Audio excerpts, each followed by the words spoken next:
Welcome to Calc 3. This is section 14.7, the Divergence and Stokes Theorem, which are analogs to Green's theorem in three-dimensional space.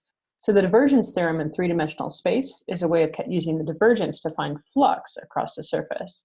So let D be a closed region with boundary curve C, let S be a smooth surface, and let N be a normal vector oriented outward, and F a vector field. Then the flux across the surface S is given by this integral, surface S ds, is given by the triple integral over the surface of the divergence of the vector field over the volume. So essentially, if you can describe your volume, your domain as this closed region as a volume, then you can use the divergence of the vector field and do the triple integration over the volume as a way of calculating the flux across the surface S. The other analog to Green's theorem is Stokes' theorem. So S is a smooth surface with boundary curve C, which has a right-hand traverse, and vector field F. Then the flow along the boundary curve is given by, this is a closed curve, is given by the curl of F dot N, where we parameterize the edge of the surface along that curl. So using the curl and the parameterization of the surface, we can calculate the flow along the curve. So these are two very important theorems. They connect a lot of what we've done through all of Calc 3 by defining the vectors, using the vectors to define the curves, the surfaces, and the vector fields, and combining all these pieces together to define flux and flow across and along surfaces. So let's do two examples. So the first one, let's find the circulation around the triangle with vertices -1, 0, 1, 0, 0, 1, traversed in that order. On the surface, C equals xy. On the vector field F equals z minus y squared, comma x, comma z. So let's get an idea of what this triangle looks like. So we start at the point -1, 0, and we traverse to 1, 0, then to 0, -1. So as we traverse this, we are traversing in the counterclockwise direction, which is important for our theorem. So we're doing a right-hand traverse here. So if we were to describe this curve to find the circulation around the triangle, we could find the circulation along each of these piecewise edges. But that is, for this, it's not too bad because the edges are nice, pretty lines. But let's look at a way of calculating the curl, or excuse me, f dot dr. We could calculate this by looking at the closed curve and looking at this piecewise, but instead let's look at a way of calculating this by looking at Stokes' theorem, where we use the curl of the vector field by parameterizing the inside surface. We can parameterize that inside surface with respect to two variables. Then we can find the flow along that surface, along that curve. So this inside triangle here, we can say that this region is defined R of u comma v. We can define it as the surface is u, v, and then u times v. This is our surface z. You could choose to stay with your xy coordinates, that's fine. I'm just switching to u and v for purposes of illustration here. But if our surface is z equals x comma y, then our parameterization to turn it into a vector, to parameterize our surface in 2 dimensions, is x comma y comma xy, or u comma v comma u times v. So then our u, the derivative of the vector r with respect to u, is 1, 0, v.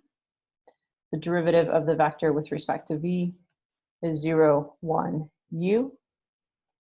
And the cross product of these two pieces, ru cross rv,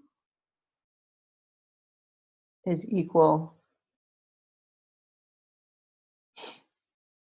to -v minus 0 0, 0 minus v, comma, and then negative u, and then minus 0, and then 1. So that is our cross product with respect to, or RU cross RV. So when we're calculating the curl, we need the curl of our vector field. So given our vector field F is equal to z minus y squared, comma x, comma z, we first have to parameterize our vector field in terms of our surface. So F in our parameterization, F of R, is the vector field uv minus v squared, substituting in our values for x, y, and z. And then we have u and then uv. So the curl of F, we can calculate this as 0, 1, 1 plus 2v. So now when we do our calculations here, over this region, our region R, we can define our curl using Stokes theorem. So we'll illustrate using the Stokes theorem here.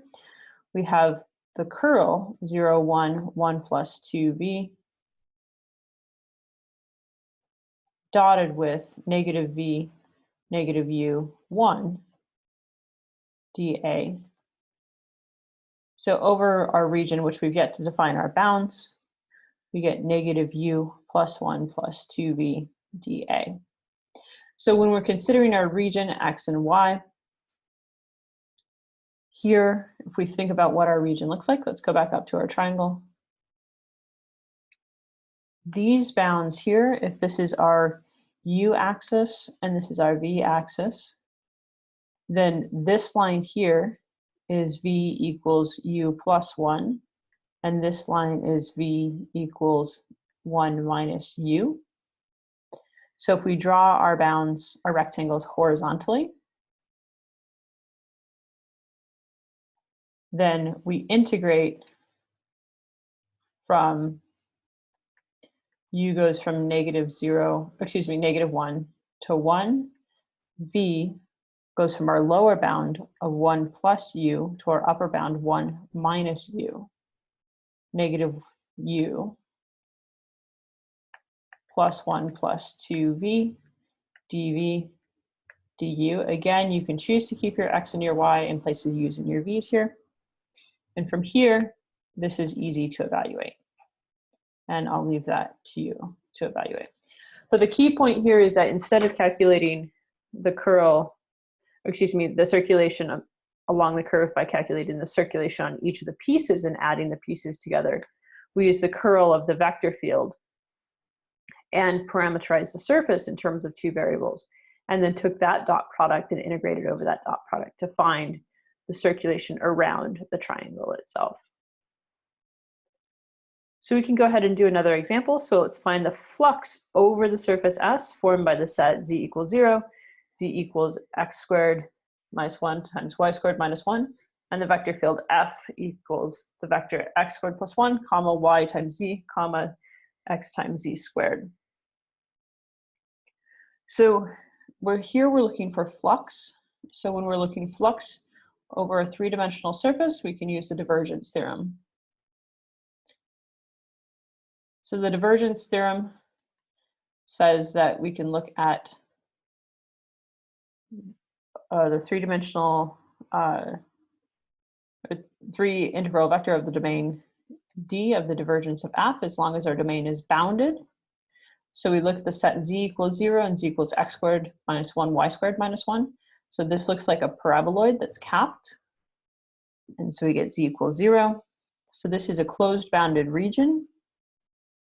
So if we think about what our divergence of F is, divergence of F is equal to 2x, our derivative of the first component with respect to x, plus z, the derivative of the second component with respect to y, plus 2x z with respect to the third component with respect to z.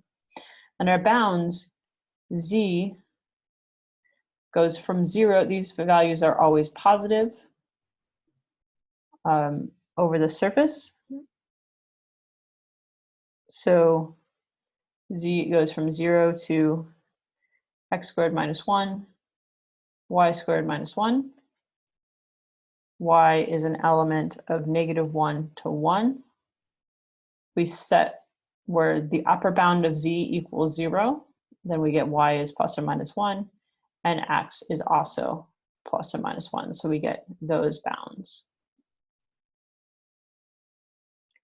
So then this integral, divergence integral, the flux here is represented as -1 to 1, -1 to 1, 0 to x squared minus 1 times y squared minus 1 of 2x plus z plus 2xz dz dy dx. And this again is an easy integral to solve. It's just some power rules from here. And I'll leave that to you to find the solution. So as always, if you have any questions, please just let me know.